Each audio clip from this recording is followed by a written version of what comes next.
to the common good.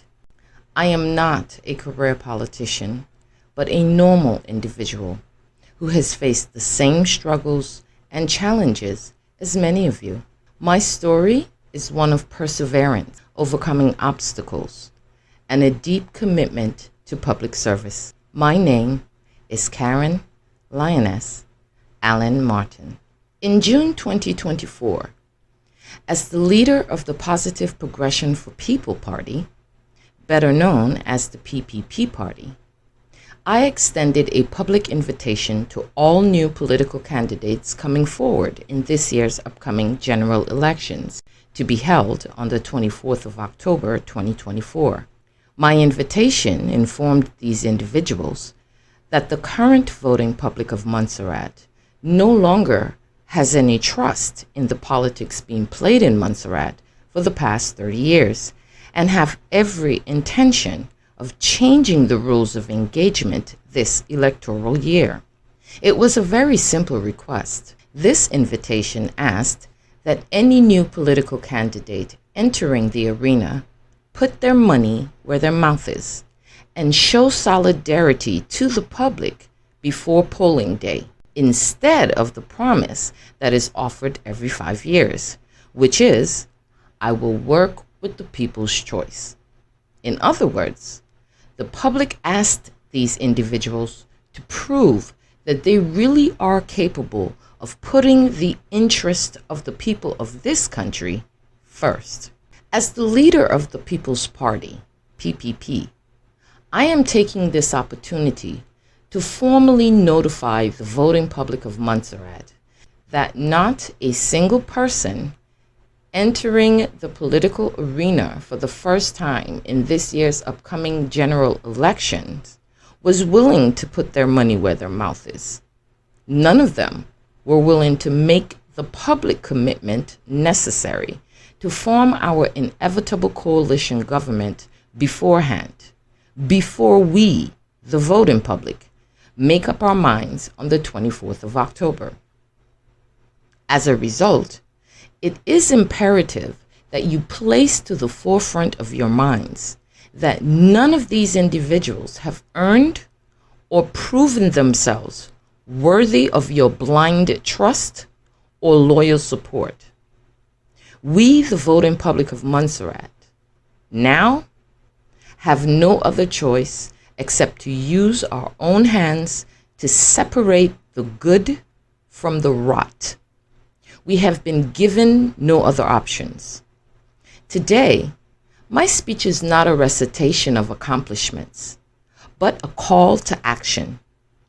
It is a loud and bold reminder that we can achieve great things when we work together, prioritize the common good, and lead with empathy and compassion. I will not simply tell you what I can do for you. I will ask what we can do together for our country. For too long, we have been stuck in a cycle of ineffective leadership, perpetrating a system that prioritizes power over people. Unfortunately, the evidence is stark. Stagnant economic growth, eroded trust in institutions, and a growing sense of disillusionment among our citizens. We've been told that the government planning and social services would solve our problems, but 30 years of failed experiments have left us with more questions than answers. We've been promised a better future, but the reality is that our leaders have failed to deliver. It is time for a fundamental shift. We need a government that listens, empowers, and puts the people first. We require leaders who will work together across party lines to address the pressing issues of our time. We must acknowledge the complexities of our challenges and the need for innovative solutions. We cannot rely on the same tired approaches that have failed us for so long. We need a government that is agile, adaptable, and willing to learn from its mistakes. We must prioritize holding our leaders accountable for shaping policies that affect our lives. We must be concerned that none of our leaders in the past 30 years consider themselves responsible for the desolate state and current destruction of our nation. Not a single one, especially those currently active on the campaign trail, has actually acknowledged or shown remorse for the damage and the destruction that this country continues to face at their hands as a direct result of their actions. This fact should drown out anything else that they have to say. Acknowledging their wrong would have been the first correct step to take. I am here today to remind you that their failure to acknowledge the part that they have played in the destruction of our nation is the very reason why they are all no longer our ideal choice. The time for complete change is now.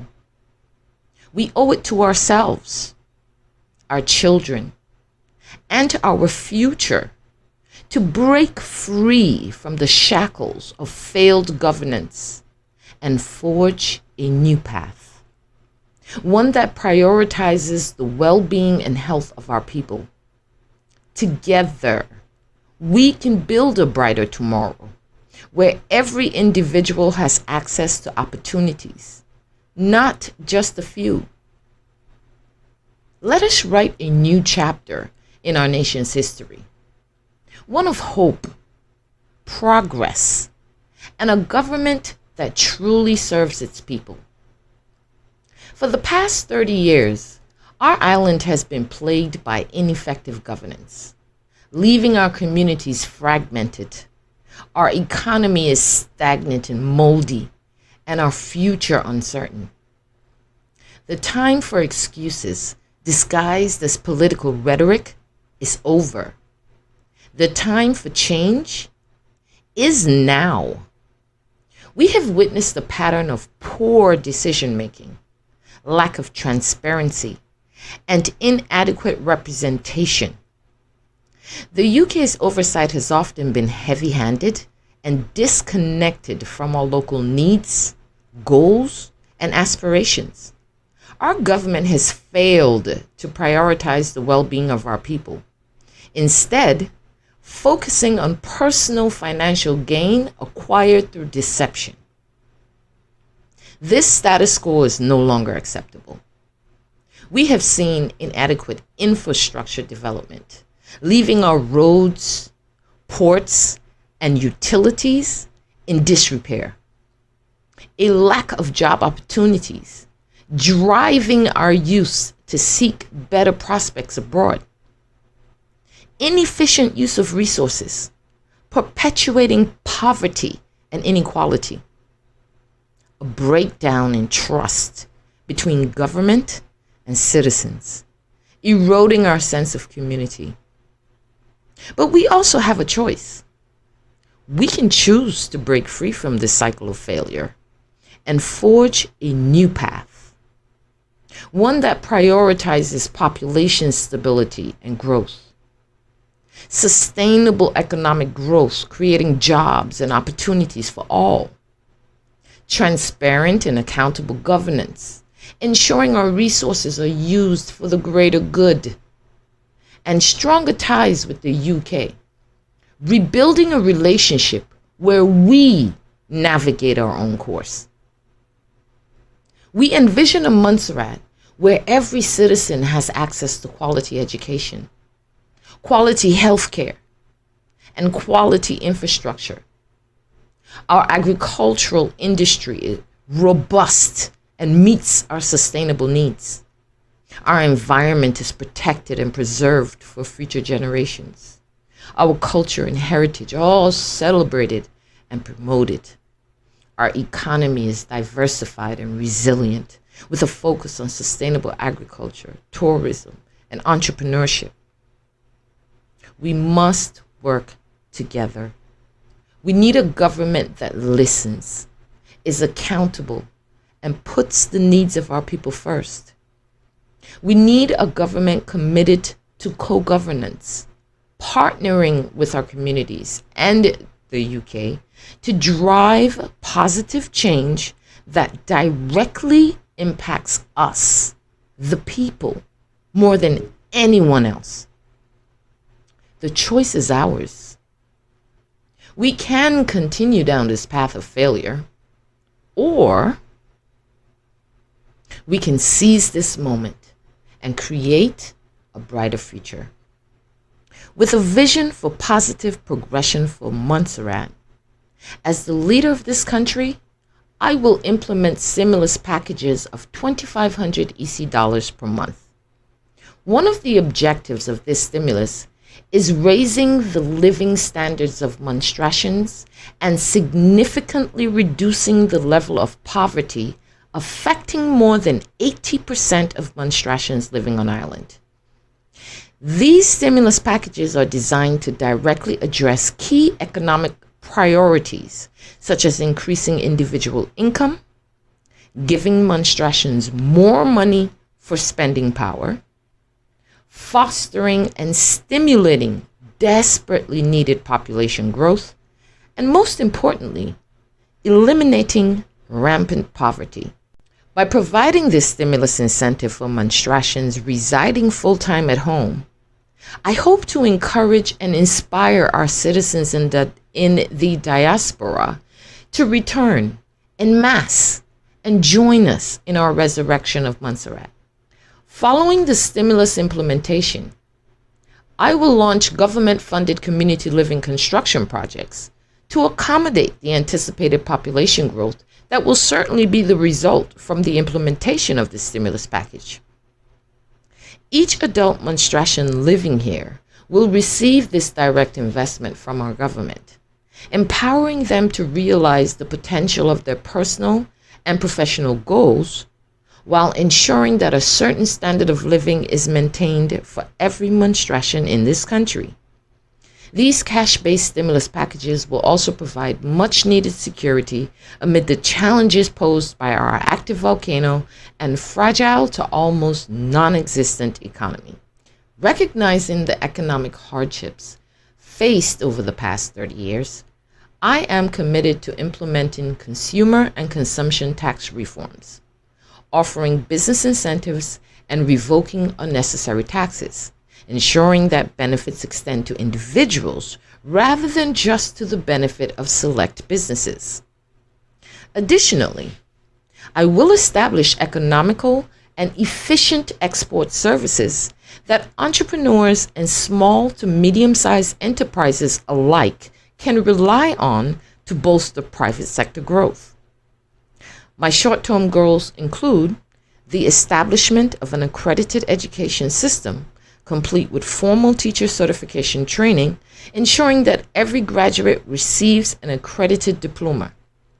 To foster national security, where the aim is for an effective and efficient national defense. Individual stimulus packages will be implemented to support our citizens. We will initiate a 24/7 public transportation system and adopt regulated cost of living policies. Furthermore, modern health services will be initiated alongside discussions for potential private sector initiatives and global export opportunities. The purchase of a ferry, constitutional reform, and negotiations with the United Kingdom government for the distribution of unemployment and social benefits to Monstratian citizens are also critical. Correction and continuation of the port project will be pursued alongside the expeditious implementation of hospital construction. My medium-term goals include the implementation of the public transportation system running 24/7, the implementation of the new constitution to ensure effective governance and protection of the rights and freedoms of Monstratians, Designing phase for a comprehensive island-wide rail system will begin, as will the establishment of a vocational technical college. Additionally, we will launch private sector initiatives to stimulate consistent exports of high-quality products on a global scale. My long-term goals include my ultimate vision of developing a certified international airport and integrating a rail system with 24/7 public transportation, culminating in the launch of a rail transportation system that enhances connectivity and accessibility to all residents. Finally, showcasing to the world, by way of rail, Montserrat's modern-day Pompeii tour. The time for complete change is now. Let us rise up, united and determined to forge a new era for our beloved island. Remember that the ballot is stronger than the bullet. Our voices have been silenced, our rights ignored, and our futures uncertain. But I say to you, no more. It is time for us to exercise our most powerful tool, the right to vote. The ballot is not just a symbol of democracy. It is a weapon of change. Abraham Lincoln once said, "The ballot is stronger than the bullet." He understood that politics, not violence, holds the key to our liberation. Malcolm X echoed this message in his famous ballot or bullet speech. He urged us to recognize the importance of political power and to use our votes to bring about real change. His words still resonate with us today and should guide us to the polls in October. The ballot is not just a means to elect leaders. It is a declaration of our values, our aspirations, and our refusal to accept the status quo. When we cast our ballots, we are saying we will no longer be silenced. We will no longer be marginalized. We will no longer be ignored. Let us march to the polls, not with anger, but with hope and determination. Let us use our ballots to demand a better future, a future where every voice is heard, every vote counts, and every citizen has an equal say. The ballot is stronger than the bullet because it symbolizes our collective power, our collective resilience, and our collective unwavering commitment to democracy. Let us wield it wisely and build a brighter future for ourselves, our children, and our communities. Representative democracy is not a mere formality, but a vital mechanism for accountability and legitimacy.